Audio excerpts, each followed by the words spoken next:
Sebelum lanjut ke cerita, bagi teman-teman yang belum subscribe, silakan subscribe sekarang juga dan aktifkan lonceng notifikasi agar teman-teman tidak ketinggalan cerita terbaru dari kami. Dan tidak usah lama-lama, langsung saja kita masuk ke ceritanya. Selamat mendengarkan. Tidak ada hobi lain selain bermain judi. Egy selalu nongkrong dengan teman-temannya untuk berjudi, padahal uang yang dimilikinya itu tidak seberapa. Bahkan dia juga tidak memiliki pekerjaan, hanya menganggur saja di rumah, tidak membantu kedua orang tuanya. Padahal orang tuanya Egy usianya sudah tua, bahkan dia memiliki 2 adik, sedangkan 2 kakaknya sudah besar dan sudah menikah semua, ikut tinggal bersama istrinya. Kedua orang tuanya bekerja serabutan, di mana penghasilannya tidak menentu. Dan Egy malah jadi anak bandel dan pemalas. Bahkan sekolahnya pun tidak lulus, karena dia hobi selalu membolos pergi nongkrong dengan teman-teman sebayanya. Hal itu membuat kedua orang tuanya hanya bisa mengelus dada setiap hari, melihat perbuatan anaknya yang nomor 3 itu. Egy kalau dinasehati tidak pernah nurut, dan tidak pernah mau mendengarkan apa yang dikatakan oleh kedua orang tuanya. Jadi kedua orang tuanya hanya bisa diam karena sudah terlalu capek menasehati si Egy. Suatu ketika, Egy pergi nongkrong dengan teman-temannya pada malam minggu. Dia dan beberapa teman-temannya yang sama-sama berandal itu nongkrong di markas yang sudah biasa mereka untuk kumpul. Markas tersebut adalah markas bekas rumah yang sudah kosong, tidak pernah ditempati. Bahkan rumah itu telah dipenuhi rumput liar yang memanjang. Egy mulai berangkat sehabis maghrib dengan menggunakan motornya. Dia sudah biasa pergi tanpa berpamitan kepada kedua orang tuanya. Markas yang biasa untuk Egy nongkrong berada di desa lain, yang perjalanannya menempuh sekitar 10 menit. Sesampainya di tempat itu, dia menyapa beberapa teman-temannya. Apa kabar bro? Ucap Egy yang baru datang. Sini kumpul, minum-minum kita, ucap Faris. Gimana yang lain kok belum pada kumpul nih? Kata Yudi. Palingan bentar lagi juga datang, kita tungguin aja, kata Egy. Gi, gimana? Kamu mau patungan beli minum gak? Sekalian main judi kita. Kan tahu sendiri aku gak punya uang. Aku ikut-ikutan aja lah, timpal lagi. Ya jangan gitu terus dong Gi, kamu juga harus ikut berpartisipasi dong, kata Yudi. Lah terus maunya gimana? Aku kan gak punya pekerjaan, masa ya harus mencuri, ungkap Egy. Nah itu tahu, kamu nyuri aja atau gak ngerampok atau apalah kayak kita, kata Faris. Enggak, nanti kalau ketahuan warga bisa habis mati aku digebukin, kata Egy. Lah cemen kau Gi, ucap Yudi. Beberapa saat kemudian, teman-teman yang lain pun datang. Mereka datang berlima secara bersamaan. Loh kok datangnya barengan? Udah janjian kalian ya? Tanya Egy. Enggak, emang pas lagi kebetulan bareng aja, kata Rian. Ya sudah sini cepat, mana minumnya, kata Yudi. Minuman keras itu sudah dibelikan oleh Bayu dari uang hasil iuran bersama. Namun hanya Egy saja yang tidak ikutan iuran. Tapi meskipun begitu, Egy boleh ikut minum bersama. Hari mulai malam, mereka semua pun berpesta miras sembari main judi. Semuanya sudah terlihat tidak sadar, ngomongnya juga sudah ngelantur. Hingga waktu semakin malam, beberapa teman Egy sudah ada yang pulang. Hanya Egy, Yudi, dan juga Faris saja yang masih di sana. Mereka minum sudah terlalu banyak. Egy sampai pingsan tak sadarkan diri karena sudah terpengaruh dari miras yang diminumnya. Gi, bangun Gi, ayo kita pulang. Sudah pagi nih, ucap Yudi. Beberapa saat kemudian, Egy pun sadar diri. Akan tetapi dia masih dalam pengaruh alkohol.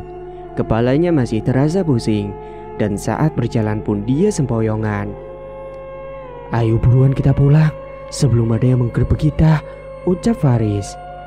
Karena kedua temannya Egy itu tidak membawa motor, akhirnya mereka pulang dengan Egy menggunakan motornya. Faris yang sudah sedikit sadar, dia yang berada paling depan mengendarai motornya. Sementara Egi dan Yudi bonceng di belakang. Egi masih ngelantur, ngomongnya entah ngomong apa, bahkan dia sampai ingin muntah-muntah. Dan saat di perjalanan, sekitar pukul 3 dini hari, mereka melewati jalanan yang sepi di kuburan. Hawa dingin pun merasuk ke dalam tubuh, disertai dengan hembusan angin yang kencang tiba-tiba datang. Saat itu juga, Egi yang kedua matanya terlihat kabur dan juga remang-remang. Dia melihat ada sosok pocong yang berdiri di depan kuburan. Namun karena kesadarannya kurang, dia tidak terlalu menghiraukan sosok tersebut. Beberapa saat kemudian mereka pun akhirnya sampai juga di rumahnya Egi. Mereka berdua, Yudi dan Faris, berniat untuk menginap di rumah Egi dan akan pulang besok pagi. Egi menggebrak-gebrak pintu rumahnya yang ternyata saat dibuka engsel pintunya tidak dikunci. Kedua orang tuanya Egi memang sengaja tidak mengunci pintu karena mereka tahu kalau Egi pasti pulangnya akan sampai pagi. "Ayo masuk," ucap Egi kepada kedua temannya. Mereka semua pun langsung masuk ke dalam rumah Egi dan langsung terkapar di kursi ruang tamu. Semuanya langsung terlelap tidur karena merasa sudah lelah. Keesokan harinya, Egi dan teman-temannya yang belum pada bangun. Bu Mawar, ibunya Egi yang baru keluar kamar, terkejut melihat mereka. "Astagfirullahaladzim," ucap Bu Mawar sembari mengelus dadanya, yang kemudian disusul oleh suaminya yaitu Pak Karno. Dia juga ikut terkejut melihat anak serta temannya itu terkapar di ruang tamu. "Sudah Bu, biarkan saja. Percuma kalau dibangunkan nanti malah marah-marah." "Iya Pak." Bu Mawar pun beranjak untuk pergi ke dapur mempersiapkan sarapan untuk adik-adik Egi yang akan berangkat ke sekolah. Sedangkan Pak Karno memanaskan motornya karena akan dipakai untuk pergi ngojek. Suara motor itu terdengar jelas di telinga Egi yang sedang tertidur sehingga dia pun terbangun. Egi langsung keluar menghampiri bapaknya yang ada di depan halaman. "Pak, berisik, aku sedang tidur nih," ucap Egi. Namun Pak Karno hanya bisa menggeleng-gelengkan kepalanya. "Matiin Pak, aku mau tidur lagi nih, ngantuk," timpal Egi. Kemudian Egi pun masuk kembali untuk melanjutkan tidurnya. Mesin motor Pak Karno itu juga dimatikan. Kedua adiknya Egi sudah bangun, mereka bersiap-siap untuk mandi dan sarapan. Adiknya kembar dan mereka duduk di kelas 2 SMA, semuanya laki-laki. Meskipun begitu, kedua adik kembarnya itu sifatnya berbeda dengan Egi. Kedua adiknya itu sangat penurut dan pendiam, bahkan tidak nakal. Sedangkan Egi, anaknya ini memang bandel dan nakal. Namun mungkin itu juga karena pergaulan yang salah sejak dahulu. Makanya dia pun jadi anak yang tidak nurut dan jadi pemalas serta nakal. Siang harinya, Egi dan kedua temannya itu bangun. Kedua mata mereka memerah semua. "Kita pulang dulu ya Gi. Mau aku anterin gak?" "Gak usah lah, deket juga kok." "Oh iya ding, motornya aku juga gak ada kan, dibawa sama bapak soalnya." Kebetulan kedua temannya Egi itu rumahnya dekat, masih satu desa dan juga bertetanggaan. Singkat cerita, malam harinya Egi pergi nongkrong kembali ke markas tongkrongan bersama dengan teman-temannya. Tapi terlihat markas masih sepi, hanya ada Yudi saja di sana, duduk sendirian sembari menghisap rokok. "Yud, yang lain pada kemana?" tanya Egi yang baru datang. "Gak tahu, belum pada datang nih. Sudah sini, duduk dulu." Yud, gimana ya caranya biar aku dapat uang banyak, tapi tidak usah kerja? Kan kamu tahu sendiri kan, aku tidak ada keahlian apapun untuk bekerja," ucap Egi. "Loh, kamu tahu kan, aku juga gak kerja, tapi aku punya uang banyak," kata Yudi. "Iya sih, emangnya kamu ngapain?" tanya Egi. "Kamu mau gak ikut sama aku?" "Kamu sadar gak kalau aku mesti gak ikut kumpul setiap malam Jumat?" tanya Yudi. "Iya juga sih, kamu kan gak pernah datang sama Paris kalau malam Jumat. Emangnya kalian berdua kemana?" tanya Egi. Tiba-tiba saja mereka sedang ngobrol, Faris datang dan mereka menghentikan obrolannya.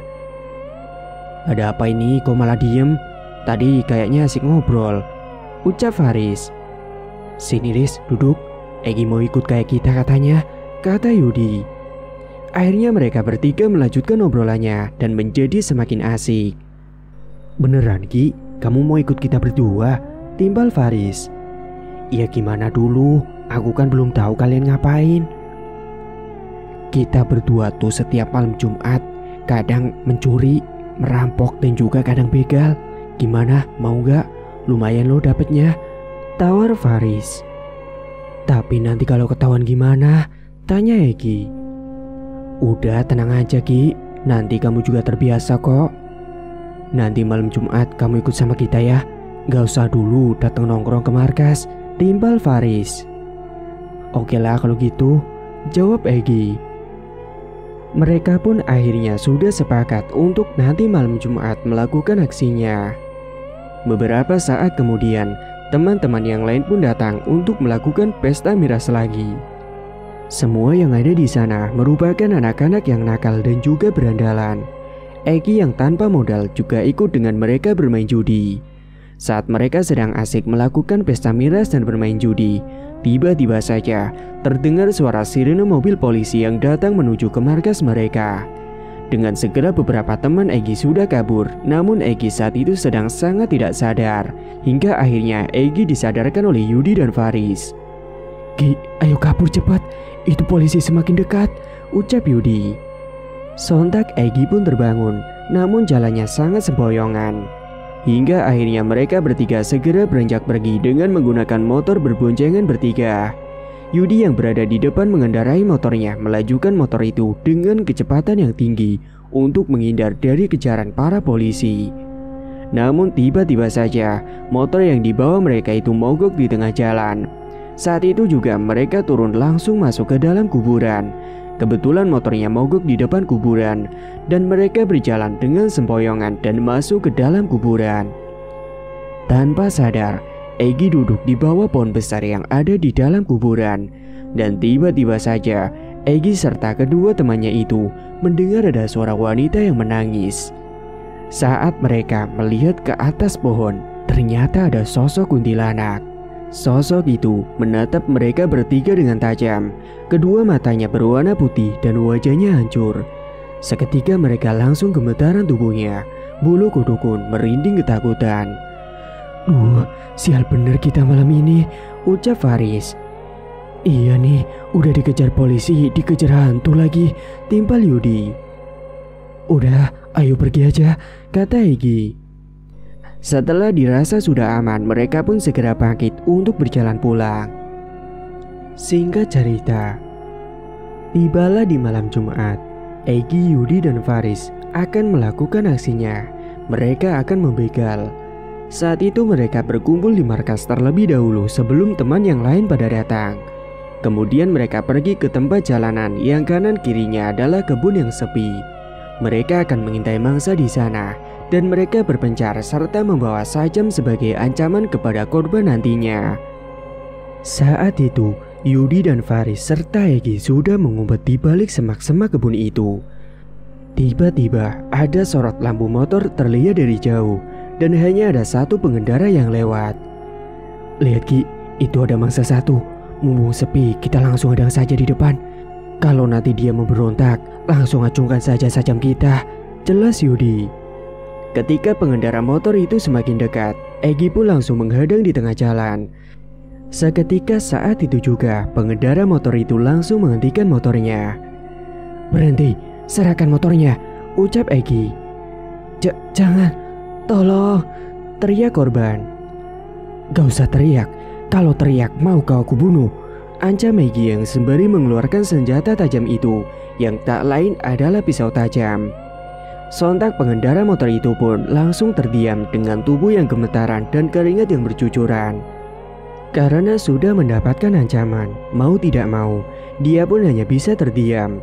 Sementara Egi yang berhasil mendapatkan motor itu langsung membawa motor itu pergi, disusul dengan Faris dan Yudi yang berboncengan naik motor. Setelahnya kemudian mereka pun pergi ke rumahnya Faris untuk membicarakan motor yang didapatnya itu. Jadi gimana nih motornya? Mau kita jual kah? Tanya Egi. Iya, besok kita jual ke tempat penjual motor bekas. Tapi sebelum itu kita lepas dulu plat nomor motornya. Lumayan nih, motornya terlihat masih bagus. Kita bisa dapat uang banyak nih besok, timbal Yudi. Dengan segera keesokan harinya mereka akan menjual motor itu, dan setelah motor curiannya itu sudah dijual, mereka mendapatkan uang yang cukup banyak, sekitar 6 juta. Uang yang didapat itu pun dibagi untuk mereka bertiga, yakni 3 jutaan. Tidak hanya diajari dengan cara membegal, tapi juga Egi diajari merampok ke rumah orang kaya. Malam Jumat berikutnya, Egi diajarkan merampok ke desa lain, tepatnya di rumah orang kaya. Mereka juga sudah memakai pakaian yang tertutup dengan tutup kepala agar tidak ketahuan oleh pemilik rumah itu. Ingat Ki, kalau kita akan merampok, pastikan dulu seluruh isi rumah sudah tidur. Kita harus lewat belakang rumah, mengedap-ngedap dan jangan mengeluarkan suara. Setelah semuanya aman, segera kamu ambil uang yang ada di dalam lemari kamar atau dimanapun itu. Tapi saat kamu mendengar ada pemilik rumah terbangun, segeralah kamu lari pergi keluar. Jelas Faris. Oke, aku paham. Ya sudah, yuk kita beraksi, timbal Yudi. Kemudian mereka bertiga pun masuk lewat belakang rumah orang kaya itu. Mereka berjalan mengendap-endap dan sesampainya di dalam, mereka segera berpencar dari satu kamar ke kamar yang lain. Namun saat Egi melakukan aksinya menuju ke salah satu kamar, ketika dia membuka lemari kamar, lemari itu berbunyi cukup keras, sehingga pemilik rumah yang terlihat sedang tidur itu menggeliat terbangun. Sontak pemilik rumah itu terkejut ketika membuka kedua matanya. Dia melihat ada perampok di dalam kamarnya. Egi yang terkejut takut ketahuan warga sekitar. Dia langsung kabur dari sana. Bersamaan dengan itu, pemilik rumah itu teriak-teriak minta tolong. Sontak Faris dan Yudi yang juga sedang melakukan aksinya langsung bergegas pergi lebih dulu, karena keduanya berada di kamar lantai bawah sedangkan Egi berada di lantai atas. Jadi Faris dan Yudi bisa lebih dulu untuk kabur sebelum ketahuan. Sementara Egi yang sedang berlari, dia tertangkap basah oleh pemilik rumah itu yang laki-laki. Mau kemana kamu? Egi sudah berusaha memberontak untuk kabur, namun dia tidak bisa. Hingga setelah beberapa saat dia memberontak, akhirnya dia bisa terlepas. Dengan segera dia berlari terbirit-birit. Akan tetapi, sialnya dia tertangkap oleh beberapa warga yang sudah ada di depan rumah itu. Warga sekitar itu terbangun setelah mendengar teriakan dari pemilik rumah. Akhirnya Egi pun tertangkap basah, dia digebuk sama warga. Tapi untungnya setelah itu dia bisa kabur dan berlari sampai rumah dengan selamat. Sesampainya di rumah, ternyata Yudi dan Faris sudah menunggu di sana. Apa ya kamu Gi? Masa baru pertama kali sudah kena gebukan warga? Ucap Yudi. Saat itu Egi meringis kesakitan pada wajahnya karena dia mendapatkan beberapa pukulan dari warga. Tidak hanya itu, ia juga mengeluarkan darah segar dari mulutnya setelah dipukuli warga. Udahlah diem, aku sedang sakit nih, ucap Egi. Tapi untungnya nih ya, kita nggak bawa tangan kosong. Aku udah dapat kotak emas yang jumlahnya banyak, timbal Faris. Mana coba lihat, ucap Yudi. Faris pun dengan segera mengambil kotak emas yang sudah disimpannya di dalam tas. Ini mantep kan, gak sia-sia, ucap Faris. Tapi itu nanti dibagi 3 kan? Aku kan juga sudah ikut melakukan aksinya. Sampai babak belur gini lagi, kata Egi. Iya tenang aja, ini nanti tetap dibagi 3 kok. Ya udah sana, tuh mukamu kasih air hangat dulu, udah pada lebam tuh. Malam itu Faris dan Yudi pun segera untuk pulang ke rumah, sedangkan Egi dia masuk ke dalam rumah. Keesokan harinya, Egi ditanyai oleh Bu Mawar setelah melihat wajahnya yang babak belur. Kamu kenapa Ki? Semalam kamu berantem, tanya Ibu Mawar. Gak apa-apa Bu, biasa. Udah diobatin belum lukanya? Semalam udah aku kasih air hangat Bu, tapi masih tetap aja. Ya sudah, nanti malam kamu tidak usah lagi pergi kumpul dengan teman-temanmu itu. Biar sembuh dulu lukamu itu, ucap ibunya. Iya Bu. Setelah mendapat luka babak belur itu, Egi tidak ikut kumpul dengan teman-temannya. Tapi tiba-tiba saja Faris dan Yudi datang ke rumah. "Gimana? Sudah sembuh belum, Ki?" tanya Yudi. "Belum nih, tubuhnya masih sakit banget." "Oh iya, ini uang hasil merampok kemarin. Udah aku jual emasnya. Ini uangnya kita bagi 3, ucap Faris. Dan saat itu juga Egi menerima uang pemberian dari Faris hasil merampok kemarin. "Ya sudah, kamu cepat sembuh ya. Nanti kita lanjut lagi aksinya. Kita pulang dulu," ucap Yudi. "Iya siap, makasih ya." Setelahnya kedua temannya itu pergi dari rumah Egi. Egi yang tengah duduk di ruang tamu sembari menatap layar ponselnya. Dia melihat di internet ada informasi tentang susu kebal baja yang kegunaannya untuk kekebalan dan tidak akan merasakan sakit kalau terkena pukulan atau bahkan terkena senjata. "Wih, bagus ini. Bisa buat melancarin aksiku. Nanti bisa dapat mangsa banyak aku. Jadi kaya raya," gumam Egi dalam hati. Egi pun tertarik dengan informasi susuk yang ada di internet tersebut. Di dalam internet itu ada alamat ahli supranatural yang akan memasang susuk baja itu. "Nanti kalau sudah sembuh aku akan datang ke sana lah." Singkat cerita, setelah Egi sembuh, dengan segera dia akan pergi ke tempat orang ahli supranatural itu. Dia pergi dengan naik bus menggunakan ongkos yang dia dapat dari pembagian hasil membegal dan merampok kemarin. Egi pergi naik bus untuk ke tempat tersebut. Perjalanan yang harus ditempuh pun sekitar 3 jaman. Beberapa jam kemudian, akhirnya Egi pun sampai juga di tempat dukun tersebut.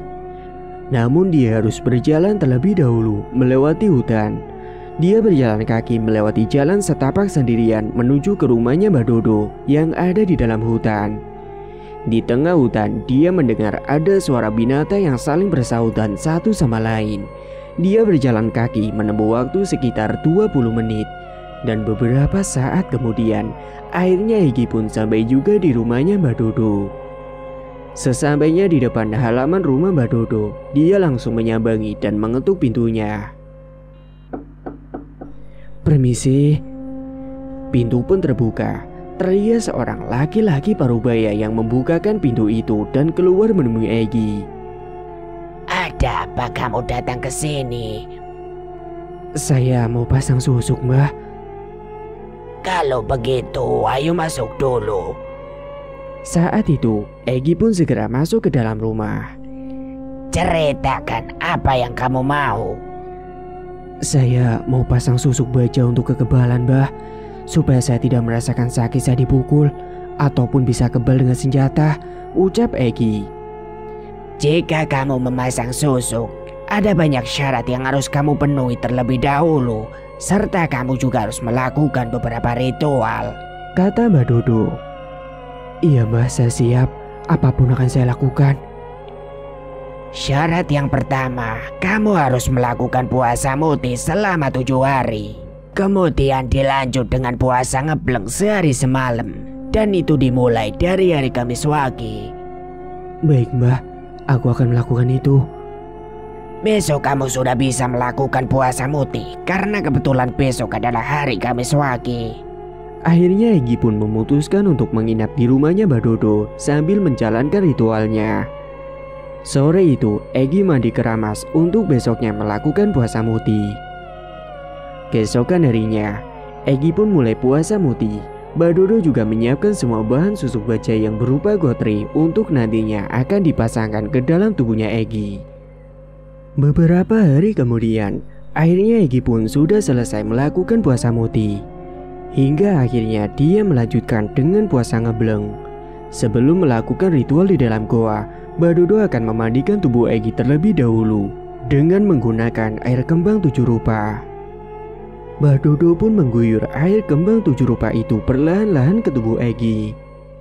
Setelah selesai mandi kembang, selanjutnya akan dilakukan ritual ke dalam goa. Egi dan Mbak Dodo pun pergi ke dalam hutan dengan penerangan obor serta Mbak Dodo membawa beberapa sesajen untuk ritual nantinya. Mereka berjalan melewati jalanan setapak masuk ke dalam hutan dan terdengar hewan hutan yang saling bersahutan. Beberapa saat kemudian, akhirnya Egi pun sampai di mulut goa. Sesajen yang dibawa Mbak Dodo diantaranya adalah kembang 7 rupa, kemenyan, kelapa muda, pisang, dan juga lain-lain. Sajian itu diletakkan ke dalam goa, begitu juga dengan Egi yang masuk ke dalam. "Duduk bersila dan lepas semua bajumu," ucap Mbak Dodo. Dengan segera Egi melepas bajunya sesuai dengan apa yang sudah diperintahkan oleh Mbak Dodo. "Ini mantranya, nanti kamu baca terus sampai esok pagi. Kalau ada gangguan suara apapun itu, jangan kau pedulikan," kata Mbak Dodo. Egi pun mengangguk mengerti dengan apa yang sudah dikatakan oleh Mbak Dodo. Singkat cerita, Mbak Dodo pun pergi pulang meninggalkan Egi sendirian di dalam goa itu. Egi mulai membakar kemenyan di dalam kegelapan dan terus merapalkan mantra yang sudah diberikan.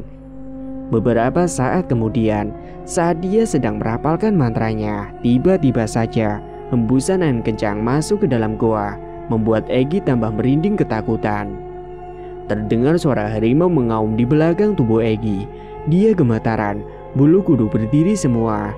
Dia merasa ketakutan karena takut dimakan harimau tersebut.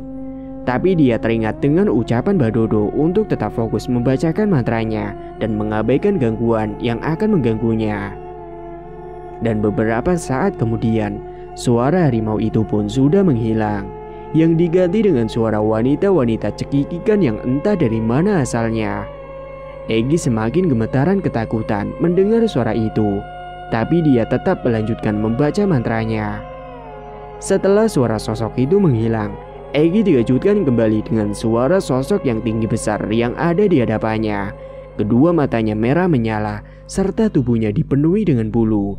Giginya memiliki taring yang panjang dan tajam.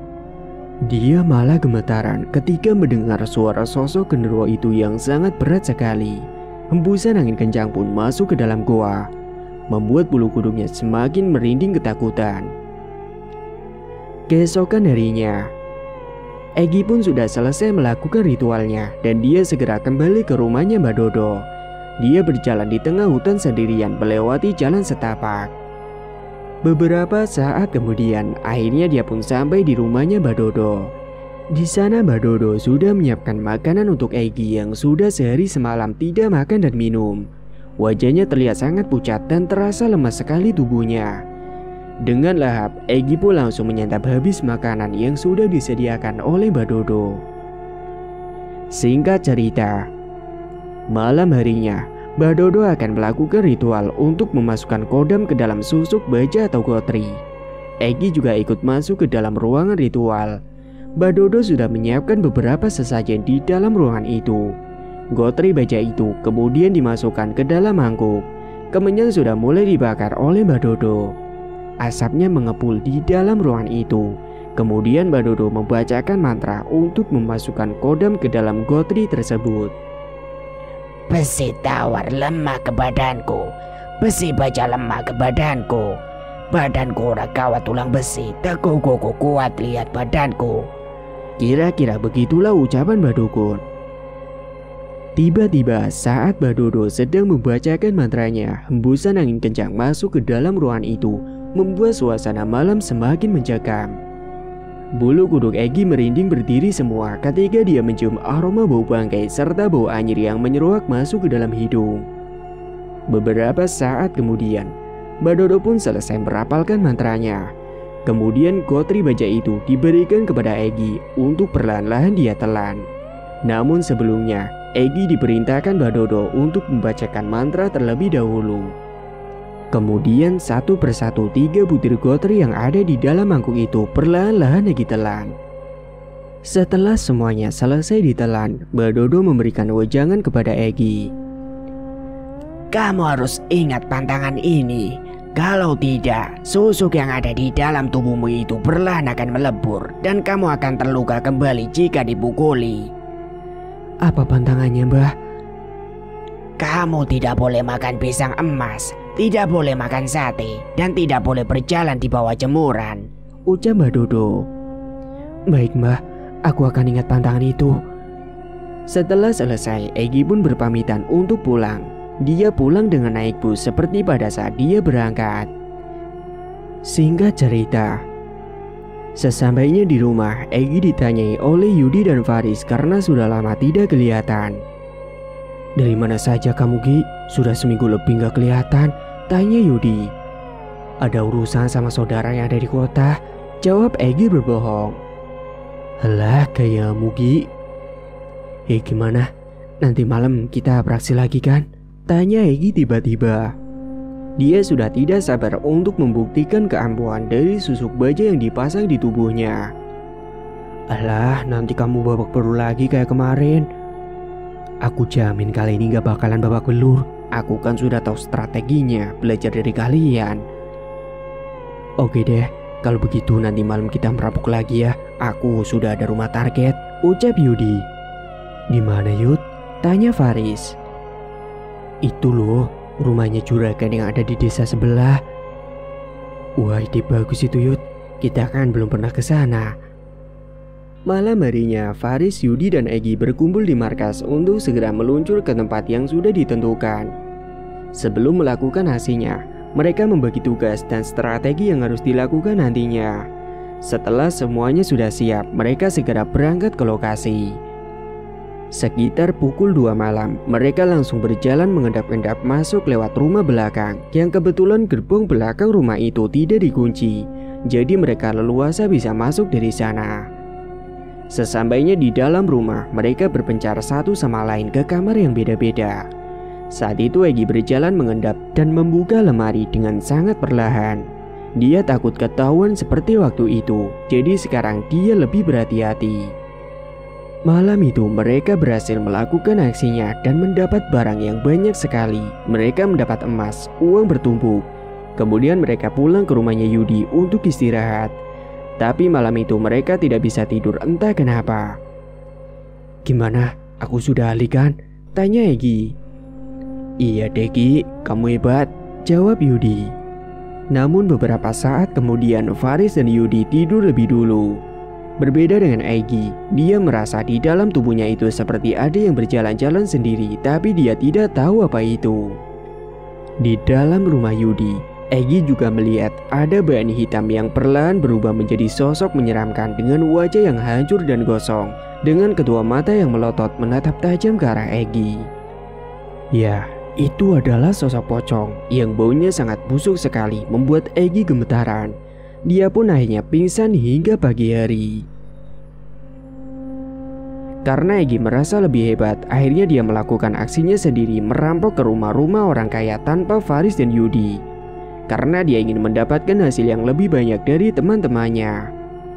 Hingga suatu malam, Egi yang melakukan aksinya merampok ke rumah orang kaya yang ada di desa lain. Seperti biasa, dia menutup-penutup wajah agar tidak ketahuan. Dengan perlahan dia masuk ke dalam rumah itu untuk masuk ke dalam kamar. Namun sialnya, ternyata pemilik rumah itu belum tidur. Dia sedang menonton televisi. "Maling, tolong maling!" teriak pemilik rumah itu. Dengan segera Egi yang sudah ketahuan, dia berlari terbirit-birit. Tapi sialnya lagi, saat dia beranjak ke depan halaman rumah, ternyata sudah ada warga yang siap menyerbu dirinya. Karena mendengar teriakan dari pemilik rumah, warga pun langsung berkumpul menuju rumah itu. Kebetulan bapak-bapak itu sedang melakukan ronda malam itu, dan mereka lewat depan rumah itu. Dan setelah mendengar teriakan minta tolong dari pemilik rumah, segera mereka masuk ke dalam rumah itu. "Mau lari kemana kau maling?" teriak warga. Egi benar-benar sudah dikepung oleh beberapa warga sekitar sehingga dia tidak bisa lari kemana-mana. Saat itu juga Egi langsung kena pukulan, baik itu dari tangan kosong ataupun dari tongkat kayu. Pukulan itu mengenai wajah dan tubuh Egi. Namun malam itu Egi bisa berhasil lagi kabur dan tidak dilaporkan polisi karena pemilik rumah itu sudah memaafkannya. "Sudah bapak-bapak, hentikan, tidak usah diteruskan. Dia belum membawa barang-barang milik saya kok." Dan saat itu Egi pun berhasil kabur dengan wajah dan tubuhnya yang sudah dipukul dan ditonjok oleh warga, tapi tidak babak belur. "Wih, bener-bener ampuni susuk. Kalau gini kan aku gak merasakan sakit apapun, meskipun digebuk sekampung juga," ucap Egi pada dirinya sendiri. Singkat cerita, Egi ikut kumpul kembali dengan teman-temannya di markas seperti biasa. Tapi seperti biasa, di markas itu hanya ada Yudi dan Faris saja. "Gimana Gi, tadi malam dapat nggak?" tanya Yudi. "Ah, sial, aku tadi malam digebukin sama warga lagi. Udah nggak dapat apa-apa lagi. Tapi sih untungnya aku nggak dilaporin ke polisi," ucap Egi kesal. "Tapi kok tubuh dan wajahmu nggak babak belur lagi kayak waktu itu Ki?" tanya Faris heran. Egi pun hanya tersenyum saja, tidak menjawab pertanyaan dari Faris. Tapi dia malah mengalihkan pembicaraan. Pesta miras kan kita malam ini?" tanya Egi mengalihkan pembicaraan. "Jadi dong, kita tunggu yang lain dulu." Beberapa saat kemudian teman-teman yang lain pun datang dan ikut gabung serta sudah membawakan banyak sekali miras. Sembari minum mereka saling main kartu judi. Egi minum pun tanpa aturan. Dia minum sangat banyak hingga bicaranya sudah meracau tidak karuan. Namun malam itu terdengar kembali suara sirene polisi yang akan menggerebek markas tersebut. Saat itu juga Egi sudah sangat tidak sadar, dia terkapar sedangkan teman-temannya yang lain sudah berhamburan pergi. Sementara Egi dibangunkan oleh Yudi. "Gi, bangun Gi, cepat ada polisi," ucap Yudi. Dengan segera Yudi dan Faris mengangkat tubuhnya Egi ke atas motor. Waktu itu Egi tidak membawa motor, jadi mereka bonceng menggunakan motor milik Faris. Egi duduk di bagian paling belakang, yang di tengah ada Faris.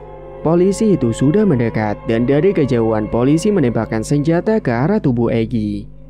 Saat itu juga Egi terkena tembakan dari polisi, tapi anehnya peluru itu tidak tertancap sama sekali ke dalam kaki Egi. Polisi yang melihat itu pun semakin heran. Yudi semakin mempercepat laju motornya, hingga pada akhirnya mereka berhasil kabur dari kejaran para polisi. Sesampainya di rumah, Egi langsung membaringkan tubuhnya di kasur karena merasa lelah. Menjelang subuh dia tiba-tiba ingin buang air kecil. Dia pun segera beranjak dari tidur dan pergi ke kamar mandi. Namun saat dia sedang berjalan sempoyongan menuju ke kamar mandi, dia mendengar ada suara di belakang tubuhnya. Suara itu seperti langkah kaki yang mengikutinya dari belakang. Tapi saat Egi melihat ke belakang, ternyata tidak ada siapa-siapa di sana. Akhirnya dia mengabaikan hal itu. Kemudian saat dia berada di dalam kamar mandi, sayup-sayup dia mendengar ada suara wanita yang bersenandung, membuat bulu kuduk Egi berdiri merinding ketakutan. Dengan segera dia keluar dari kamar mandi dan dia segera kembali ke kamarnya. Saat dia sedang membaringkan tubuhnya kembali, sembari memejamkan kedua matanya, berharap agar bisa segera tidur, tiba-tiba dia mendengar ada suara orang yang mendengkur dan dia merasa ada hembusan angin di depan wajahnya. Dengan perlahan dia membuka kedua matanya dan betapa terkejutnya Egi ketika melihat ada sosok pocong yang berbaring di sampingnya dan menatap tajam ke arah dirinya. Sosok itu mengeluarkan bau yang sangat busuk sekali. Egi pun tidak bisa menggerakkan tubuhnya. Tubuhnya terasa sangat kaku sekali, bahkan mulut yang terasa seperti terkunci, susah sekali untuk berteriak. Akhirnya karena tidak kuat melihat sosok itu, dia pun akhirnya pingsan sampai pagi. Bahkan di lain hari, suatu ketika dia sedang duduk di depan teras rumahnya malam-malam sendirian, tiba-tiba hembusan angin kencang datang dan salah satu pohon besar yang ada di sana bergerak sendiri. Padahal saat Egi menatap pohon yang lain, terlihat anteng tidak bergerak. Egi pun menatap pohon yang lain yang terlihat anteng. Dengan teliti dia melihat ke arah pohon itu dan perlahan dia melihat ada sosok tinggi besar, berbulu lebat dengan mata merah menyala menatap tajam ke arahnya Egi. Sontak Egi pun terperanjat dari pandangannya. Dengan segera dia berlari terbirit-birit masuk ke dalam rumahnya. Singkat cerita, Egi melakukan aksinya kembali mencuri ke rumah warga di desa lain. Namun dia melakukan aksinya itu di saat siang bolong. Memang desa itu terlihat sangat sepi sekali. Semuanya terlihat tertutup rumahnya. Dengan segera Egi masuk ke dalam rumah yang sudah dijadikan targetnya itu. Akan tetapi saat dia masuk ke dalam rumahnya itu, ternyata ada anjing penjaga. Anjing itu tahu kalau Egi akan melakukan aksi kejahatan ke rumah tuanya. Sontak Egi terkejut, dia langsung lari terbirit-birit saat dikejar oleh anjing itu. Dan tidak sengaja dia melewati belakang rumah warga yang ada jemuran pakaian. dia melewati tepat di bawah jemuran baju itu. Dan tepat malamnya, tiba-tiba saja Egy merasakan seperti ada yang jalan-jalan di tubuhnya. Bahkan dia juga tiba-tiba sakit demam tinggi disertai dengan tubuh yang menggigil. Bu Mawar pun segera membawa Egy ke rumah sakit. Namun setelah diperiksa oleh dokter, katanya Egy tidak menderita sakit apapun. Dokter hanya memberikan vitamin saja. Singkat cerita, Egy pun sudah mendingan. Namun tubuhnya itu terasa lemas tidak seperti biasanya. Hingga akhirnya dia melakukan aksinya kembali mencuri ke rumah-rumah orang kaya. Dia sudah ketagihan mencuri karena dia sangat malas untuk bekerja. Uang hasil dari curian atau barang yang dicuri oleh Egy itu sekarang bisa untuk membeli motor sendiri. Bahkan dia sedikit demi sedikit bisa merenovasi rumah kedua orang tuanya. Dan saat ditanyai oleh bapak dan juga ibunya, Egy selalu beralasan kalau dia bekerja sebagai dropshipper yang membuat dirinya mendapatkan uang banyak, di mana cara kerjanya itu hanya menggunakan HP saja. Maka dari itu orang tuanya Egy pun akhirnya percaya. Malam itu, mereka mulai melakukan aksinya lagi, pergi ke desa lain untuk melakukan pencurian. Dia berjalan mengendap-endap, namun ternyata rumah yang menjadi target di depan rumah ada beberapa orang di sana. Hingga akhirnya Egy mengurungkan niatnya itu untuk mencuri di rumah itu. Waktu itu Egy gagal mencuri dan dia beralih membegal. Dia datang ke tempat jalanan yang sepi. Dia menuju ke tempat persawahan. Di sana dia menunggu korban untuk dibegalnya. Dan beberapa saat kemudian, setelah dia menunggu, akhirnya tengah malam sekitar pukul 2 dini hari, ada pemotor yang lewat jalanan itu dengan sorot lampu yang kelihatan dari jauh. Dengan segera dia mencegat pemotor itu. Egy juga langsung menunjukkan senjata tajamnya kepada pemotor tersebut. Hingga akhirnya dia ketakutan saat melihat pisau tajam. Dengan segera pemotor itu memberikan motornya kepada Egy. Egy pun langsung membawa kabur motor itu dengan kecepatan tinggi. Singkat cerita, motor yang didapatnya itu langsung dia jual ke tempat penjual motor bekas. Dan uang yang didapatnya lumayan banyak. Uang itu akan dia gunakan untuk judi nanti malam bersama dengan teman-temannya. Malam pun akhirnya tiba. Egy berkumpul kembali dengan teman-temannya. "Wih Yud, Riz, apa kabar?" tanya Egy yang baru tiba. "Kamunya apa kabar Ki? Baru kelihatan," ucap Yudi. "Kemarin sakit aku." "Sakit apa? Masa iya preman sakit?" kata Faris. "Preman juga manusia kali Riz," jawab Egy. "Udah, mending malam ini kita pesta yuk. Semalam aku dapat target begal, lumayan hasilnya. Aku yang traktir kalian deh," ucap Egy. "Mantap Ki. Nah gitu dong bagi-bagi," ucap Yudi. Malam itu mereka bermabuk-mabukan lagi dan kali ini Egy minum sangat banyak sekali. Hingga larut malam teman-teman Egy yang lain pun sudah pada pulang. Karena dia tidak membawa motor, akhirnya Egy pun pulang jalan kaki. Dia berjalan dengan sempoyongan. Di tengah perjalanan pulang, dia melewati kuburan yang biasanya dia lalui. Seketika hembusan angin kencang datang membuat bulu kuduk Egy berdiri. Dia juga sadar ada aroma bau busuk yang menyeruak ke dalam hidung. Baunya sangat busuk serta anyir. Bau apa ini?" ucapnya sembari berjalan sempoyongan. Tiba-tiba saja dia dikejutkan dengan sosok kuntilanak yang berdiri tepat di hadapannya. Wajahnya sangat hancur sekali dengan kedua mata yang melotot menatap tajam ke arah Egy. Sosok itu tertawa mengikik melihatnya. Egy yang ketakutan dia pun pingsan di depan kuburan. Keesokan harinya, ada salah satu tetangga Egy yang melihat dia tidur di depan kuburan. Namanya Pak Narto. Pak Narto dengan segera pergi ke rumahnya Pak Karno untuk memberitahukan keberadaan Egy. "Assalamualaikum Pak Karno, Pak, Bu," ucap Pak Narto. "Assalamualaikum." Beberapa saat kemudian Pak Karno dan Bu Mawar pun keluar rumah dan menemui Pak Narto. "Waalaikumsalam, ada apa Pak?" tanya Pak Karno. "Itu Pak, saya lihat Egy pagi tadi dia terkapar di depan kuburan di desa sebelah," ucap Pak Narto. "Yang bener Pak," Bapak salah lihat kali, timbal Bu Mawar.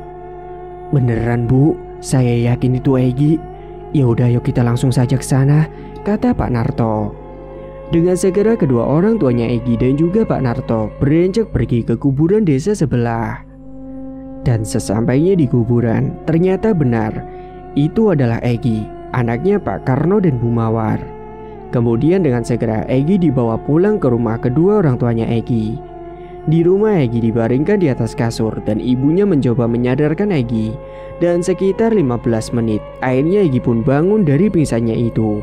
Dan dia masih terlihat linglung dan kebingungan. Kamu kenapa bisa pingsan di depan kuburan semalam, Ki? Tanya Bu Mawar. Saat itu juga Egi mulai mengingat apa yang sudah terjadi dengan dirinya tadi malam. Setelah ingat, Egi menceritakan kejadian tadi malam kepada kedua orang tuanya. Singkat cerita, malam harinya Egi melakukan kembali aksinya yang waktu itu tertunda. Dia pergi ke rumahnya orang kaya di desa lain. Egi berjalan mengendap-endap masuk ke dalam rumah itu. Hingga akhirnya dia berhasil mendapatkan uang serta perhiasan. Namun saat dia beranjak pergi ke depan, di sana sudah ada satpam rumah yang terbangun dan melihat Egi di sana. Sontak satpam itu langsung berteriak maling dan memanggil para warga. Satpam itu langsung menangkap Egi yang dibarengi dengan beberapa warga sekitar yang datang. Malam itu pun Egi langsung digebukin warga hingga babak belur. Susuk baja yang ada di dalam dirinya itu sudah tidak manjur karena dia telah melanggar pantangan, yaitu lewat di bawah jemuran. Penutup wajah yang dikenakannya itu akhirnya dibuka paksa oleh salah satu warga. Dan saat itu ada yang tahu kalau itu adalah Egi, anaknya Pak Karno. Loh, ini anaknya Pak Karno, Egi namanya. Ternyata selama ini dia yang jadi maling, ucap orang itu. Maafkan saya bapak-bapak, saya mohon maafkan saya tidak akan melakukan itu lagi, sesal Egi. Namun tanpa ampun, Egi lanjut ditonjoki beberapa kali oleh para warga. Salah satu warga yang tahu rumahnya Egi pun beliau langsung ke rumahnya Pak Karno. Pak Karno, Pak, teriaknya sembari menggedor pintunya. Pak Karno dan Bu Mawar yang sudah tertidur mendengar teriakan itu langsung keluar menemui orang itu. Ada apa, Pak? Ayo Pak, ikut saya. Itu Egi sedang dikeroyok warga, Pak. Dia mencuri di rumah orang kaya desa sebelah. Astagfirullahaladzim, ucap Pak Karno dan Bu Mawar. Dengan segera mereka pun segera menuju ke tempat tersebut. Sesampainya di sana, Pak Karno dan Bu Mawar memohon untuk jangan melaporkan ke polisi. Hingga akhirnya pengkeroyokan itu dihentikan dan Egi tidak dilaporkan ke pihak polisi. Sementara Bu Mawar terus menangis melihat anaknya melakukan perbuatan itu dan tubuhnya sudah babak belur. Kedua orang tuanya Egi sekarang harus menanggung malu atas perbuatan yang dilakukan oleh anaknya sendiri. Setelah kejadian itu, Egi sakit-sakitan. Tubuhnya penuh dengan luka lebam, disertai dengan bisul-bisul yang membesar dan bernanah. Egi sekarang jadi sering melamun dan wajahnya memucat. Pak Karno yang merasa ada satu kejanggalan pada diri Egi, dia pun memanggilkan orang pintar. Kebetulan orang pintar tersebut masih bertetanggaan dengan Pak Karno. Namanya Pak Rasid. Pak Rasid pun datang ke rumahnya Pak Karno untuk menyembuhkan sakit yang diderita oleh Egi. Karena waktu itu Egi sudah diperiksakan ke dokter, tapi kata dokter Egi tidak menderita sakit apapun. Namun Pak Rasid ini melihat keadaan Egi yang sudah semakin parah. Beliau mengelus dada karena Pak Rasid melihat ada sosok di dalam tubuh Egi. Pak Rasid pun kemudian membacakan doa-doa dan membuka mata batin untuk menerawang Egi. Saat itu tiba-tiba saja hembusan angin kencang masuk ke dalam kamar itu. Jendela kamarnya pun seketika tertutup dengan sendirinya saat hembusan angin kencang itu masuk. Kemudian Egi mengerang kesakitan pada tubuhnya. Dia juga meronta-ronta. Tiba-tiba kedua matanya Egi melotot menatap tajam ke arah Pak Rasid. Dia sedang kesurupan dan sosok itu seakan ingin mencekik lehernya Pak Rasid. Tapi Pak Rasid terus membacakan doa-doa yang kemudian Egi pun malah pingsan. Dan bersamaan dengan itu, sosok yang ada di dalam tubuh Egi pun keluar dan tubuhnya mengeluarkan asap tipis. Beberapa saat kemudian Pak Rashid menghentikan membaca doanya. Pembacaan doa tadi itu untuk mengeluarkan sosok yang ada di dalam tubuhnya Egy. Dan saat Egy pingsan, Pak Rashid ingin berbicara sesuatu kepada Pak Karno dan juga Bu Mawar. "Pak, Bu, permisi. Apakah kita bisa bicara sebentar?" ucap Pak Rashid. "Iya boleh Pak, ayo," jawab Pak Karno. Mereka pun kemudian beranjak ke ruang tamu untuk berbicara. "Jadi gini Pak, Bu, saya lihat Egy ini sudah memasang susuk di dalam tubuhnya. Dan susuk itu harus segera dilepas. Kalau tidak, nanti dia akan kesakitan saat ajal mendatanginya," ucap Pak Rashid. "Astagfirullahaladzim," ucap Pak Karno dan Bu Mawar yang terkejut. Sontak Bu Mawar yang mendengar ucapan dari Pak Rashid mengetahui anaknya telah memasang susuk. Beliau langsung menangis. "Egy memasang susuk baja untuk kekebalan. Tubuhnya itu tahan bacok, tahan senjata, dan juga tahan dari pukulan," ucap Pak Rashid menjelaskan. "Ya sudah Pak, kalau begitu tolong lepaskan saja susuk yang ada di dalam tubuh anak saya itu Pak," ucap Pak Karno. "Tapi untuk melepaskan susuk jenis ini cukup susah Pak. Ada beberapa hal yang harus dipersiapkan," kata Pak Rashid. "Apa saja itu Pak?" "Tolong siapkan pisang emas dan juga siapkan daun kelor," ucap Pak Rashid. "Baik, kalau begitu nanti akan kami siapkan dulu Pak." "Besok kita akan lakukan proses pelepasan susuk itu yang menempel pada tubuh Egy," ucap Pak Rashid. Setelah itu kemudian Pak Rashid pun segera pamit pulang ke rumah terlebih dahulu. Singkat cerita, keesokan harinya Pak Rashid pun datang kembali ke rumahnya Pak Karno. Bu Mawar sudah menyiapkan pisang emas dan juga daun kelor. Malam itu Pak Rashid mulai membacakan doa sembari menempelkan daun kelor yang sudah dihaluskan pada seluruh tubuhnya Egy. Saat itu Egy merasa ada yang bergerak-gerak di dalam tubuhnya. Dan setelah selesai melumuri tumbukan daun kelor pada tubuh Egy, kemudian Pak Rashid menyuruh Egy agar memakan pisang emas yang sudah disiapkan. Perlahan Egy pun memakan pisang itu hingga habis. "Bu, tolong ambilkan segelas air putih," ucap Pak Rashid. Dengan segera Bu Mawar mengambilkan segelas air putih ke dapur. Beberapa saat kemudian Bu Mawar pun datang membawakan air putih yang kemudian didoakan oleh Pak Rashid. Setelah air putih itu didoakan, kemudian diminum oleh Egy. Tiba-tiba saja setelah Egy meminum air itu, Egy muntah-muntah. Dia muntah darah yang berwarna merah kehitaman. Seketika tubuhnya terasa lemas tak berdaya.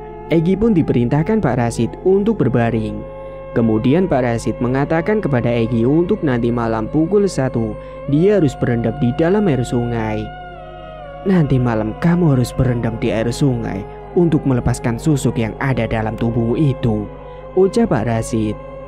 Egy pun nurut saja. Dia menganggukkan kepalanya. Setelah tubuhnya dirasa sudah tidak lemas, Egy bangkit dipapah oleh Pak Karno dan Bu Mawar. Mereka menuju ke sungai untuk berendam. Sesampainya di sungai, Egy melepaskan semua pakaiannya. Kemudian dia berendam sembari dibacakan doa oleh Pak Rashid. "Apungkan tubuhmu supaya mengalir mengikuti arus air," ucap Pak Rashid. Dengan segera tubuh Egy mengapung mengikuti aliran sungai hingga sampai ujung pintu air. Egy berenang mengapung mengikuti aliran air dan tiba-tiba saja hembusan angin kencang datang disertai dengan terdengar sayup-sayup suara wanita yang tertawa cekikikan, membuat Egy merasa tambah dingin tubuhnya. Bulu kuduknya berdiri semua. Sesekali dia merintih merasakan sakit pada bisul yang terendam dengan air. Namun dia tetap bertahan supaya terlepas dari susuk yang dipasangnya itu. Singkat cerita, proses pelepasan susuk baja sudah selesai. Egy pun sudah kembali seperti semula. Namun setelah terlepas dari susuk baja itu, bukannya bertaubat, malah dia tetap bermabuk-mabukan dengan teman-temannya. Dan suatu malam dia pergi ke tempat tongkrongan, yakni markas mereka. Dan saat itu juga Egy bersama dengan teman-temannya itu minum banyak sekali, bahkan juga bermain judi. Tapi sekarang Egy sudah tidak lagi melakukan pencurian ataupun pembegalan.